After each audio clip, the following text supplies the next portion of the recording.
As 5 civilizações africanas tão impressionantes quanto a do Egito.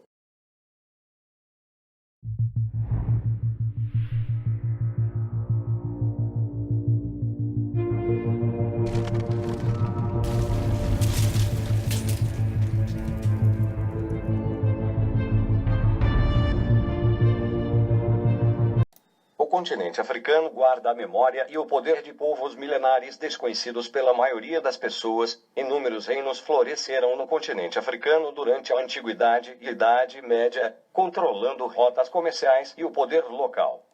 Conheça alguns desses impérios, que produziram grandes monumentos e marcaram o território até os dias atuais. O Reino de Gana.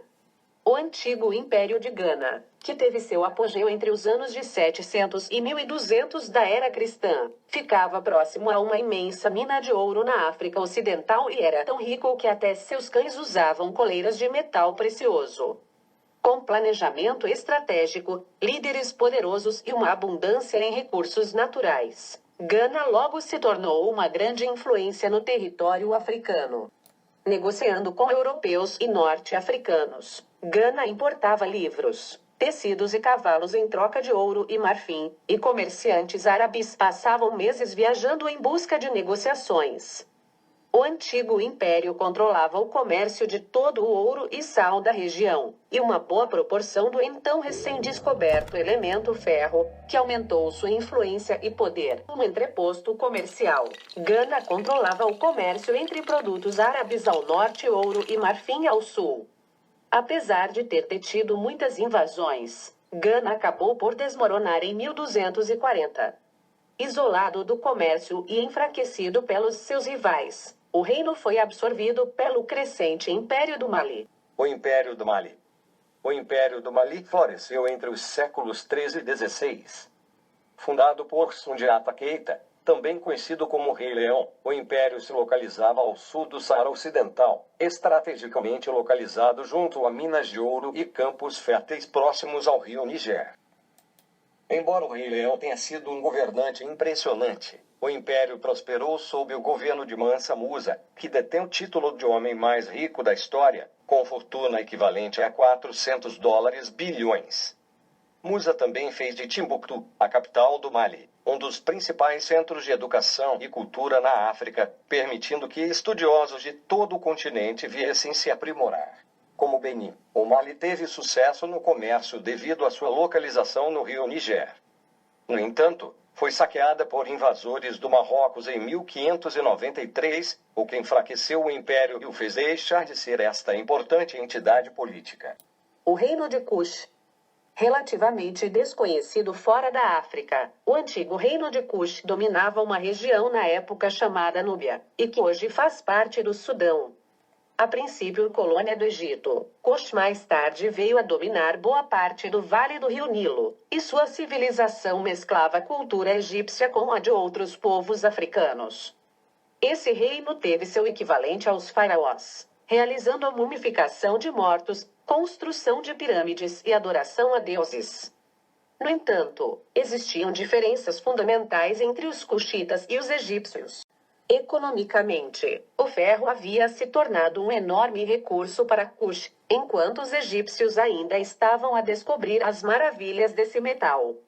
Socialmente, as mulheres tinham um papel de maior relevância política, e as rainhas muitas vezes sucediam os reis no papel de governante.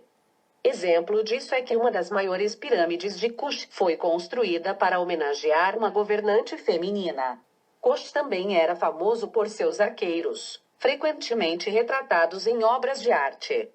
Teoriza-se que sua cultura declinou após ser invadida, por volta do ano 350 da era cristã, pelo Império de Ashum, o que deu origem a uma nova sociedade denominada Baulana. O Império de Songhai. A sede do Império Songhai ficava onde atualmente é a região central do Mali, se estendendo para oeste em direção à costa atlântica, e para leste na direção dos atuais Níger e Nigéria. Com uma duração de quase 800 anos, o reino foi considerado um dos maiores impérios do mundo entre os séculos XV e XVI. Tal como outros reinos africanos, Songhai derivou a maior parte de sua riqueza do comércio, que era extremamente seguro devido ao exército de 200 mil pessoas localizado ao longo de suas fronteiras. O império submetia milhares de etnias, mantidas juntas por uma burocracia governamental centralizada. As dificuldades no controle do império, que atingia enormes proporções, foram a causa de sua queda. Songhai entrou em conflitos internos que, em fins do século XVI, levaram ao seu desmembramento em grupos menores. O reino de Ashur. Enquanto uma revolução cristã ocorria na Europa, um poderoso reino emergia no continente africano. Na atual Etiópia, o Império Ashur tornou-se um dos maiores mercados do nordeste da África, com grande poder comercial e naval, dominando a costa do Mar Vermelho durante séculos. Os vestígios deste reino datam de 5 a.C., mas seu apogeu se deu por volta de meados do século 04 d.C., quando os Ashumitas levaram o reino Kush, seu rival, à ruína, influenciando outras superpotências na África, Europa e Ásia. Esse império contava com uma multidão de visitantes estrangeiros. Um escritor persa saudou Ashur como uma das 4 maiores potências do mundo. Ainda assim, pouco se sabe sobre essa impressionante civilização africana. O reino de Ashur continuou imponente até o século XI d.C., época em que o islamismo já havia se expandido pela Península Arábica e conquistado boa parte dos territórios do reino. A população do império foi forçada ao isolamento político, o que levou ao seu declínio comercial e cultural. Não esqueça de deixar o seu comentário, deixar o seu joinha, se inscrever no canal, compartilhar esse vídeo com seus amigos e acionar o sininho para receber as notificações de vídeos novos. Muito obrigado!